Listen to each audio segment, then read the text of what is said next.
guys, welcome back to my mini vlog. It's me Riya. Today is my first mini vlog. I hope you all guys keep supporting me.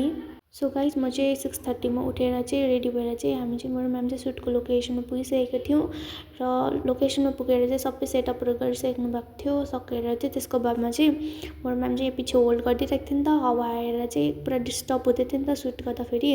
त्यसपछि त्यसको बादमा त्यहाँनिर hold गरिरहेको थिएँ अनि म चाहिँ स्टाइल पार्दै थिएँ नि त। स्टाइल पार्दै कसरी मिनी भ्लग बनाउनु भन्दै बनाउँदै थिएँ र त्यसको बादमा हामी अर्को लोकेसनमा गएर त्यहाँ फोटोसुट गर्न थाल्यो। फोटोसुट चाहिँ रुखमा चढी गर्दै थियो नि त भइहाल्यो। त्यसको बादमा सक्यो, त्यो सुट सकेर फेरि हामी पार्कमा गएँ। पार्कमा गएर पनि त्यही फोटोसुट थियो।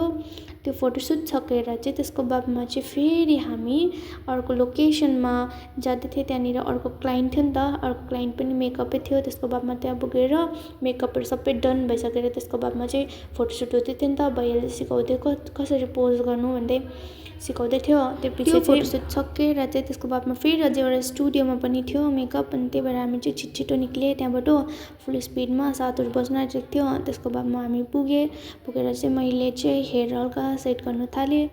सेट गरेर चाहिँ त्यसको बादमा चाहिँ मेकअप थियो। त्यो मेकअप सकिँदा चाहिँ 10 बजेको थियो। त्यही भएर चाहिँ ढिलो भयो। Thanks for watching guys.